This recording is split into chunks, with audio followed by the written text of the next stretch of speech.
नमस्कार मित्रांनो, अभ्यासवाणी या चॅनलवर तुमचं स्वागत आहे. अभ्यासवाणी रोज अभ्यास रोज प्रगती. मित्रांनो, एक अतिशय महत्त्वाची अपडेट समोर आली आहे. इथून पुढे आता टायपिंग स्किल टेस्ट घेतली जाणार नाही.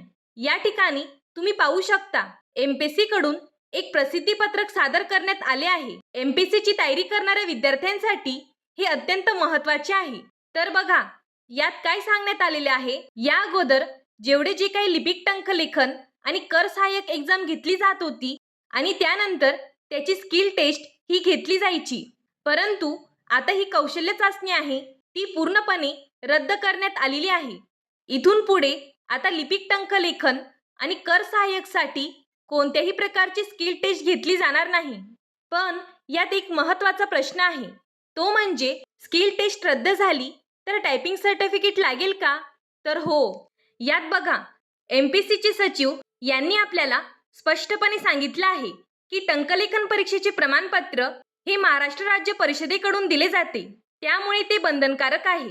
हे प्रमाणपत्र असेल तरच उमेदवार पूर्व आणि मुख्य परीक्षा देऊ शकतो. आणि आता लिपिक टंकलेखन चाचणी रद्द करण्याचा जो निर्णय आहे तो 24 एप्रिल 2026 रोजीच्या बैठकीच्या दिनांकापासून अंमलात येईल. तर बघा मित्रांनो, या निर्णयामुळे बऱ्याच विद्यार्थ्यांना आनंद झाला असेल. अजून या व्यतिरिक्त तुमचे काही डाऊट्स असतील तर ते तुम्ही कमेंट बॉक्समध्ये विचारू शकता. धन्यवाद. अभ्यासवाणी रोज अभ्यास रोज प्रगती.